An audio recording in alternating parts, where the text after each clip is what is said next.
રામ રામ ને હર હર મહાદેવ. તો આ સાંજનો સીન છે, શનિવાર છે ને, તો તેલ ચડાવવા ગયા તો છોકરો તો સિંદૂર ચડાવતો હતો. તો મારી ફોઈને એમ કે અગરબત્તી નથી થતી પવનના લીધે, કે અગરબત્તી થાય છે પણ કે તેલ ચડાવવા આવ્યા હતા ને તો સિંદૂર લગાવતા હતા એટલે વાર લાગી, એટલે એ દર્શન કરવા બેસી ગયા.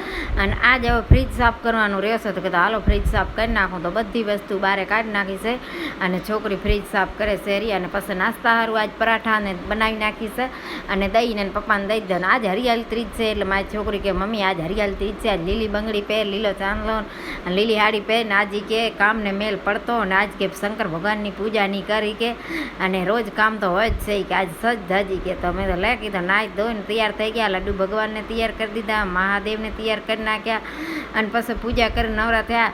તો મંગાવ્યો તો પાર્સલ આવી ગયો છે. જો અમારા ઘરમાં તો પાર્સલ જ ચાલુ હોય, ઓનલાઈન વસ્તુ બહુ મંગાવે છે, કેવી આવે એ તો હવે ભગવાનને ખબર. પછી આ મંગાવ્યો છે મારે છોકરે મોટો કવર મંગાવ્યો છે ચક્કીનું, કેમ કે ઘરઘંટીનું કવર તૂટી ગયો હતો તો વરસાદના એ ઓળીમાં ચૂવે છે તો એ પાણી જાય નહીં. તો મસ્ત કલર આજ તો જુઓ હરિયાળી ત્રીજના હરિયાળી આવી ગયો છે, મસ્ત કેવો કવર આવી ગયો છે. તો કીધું પછી ચક્કીને આપણે ચડાવી દઈએ કવર.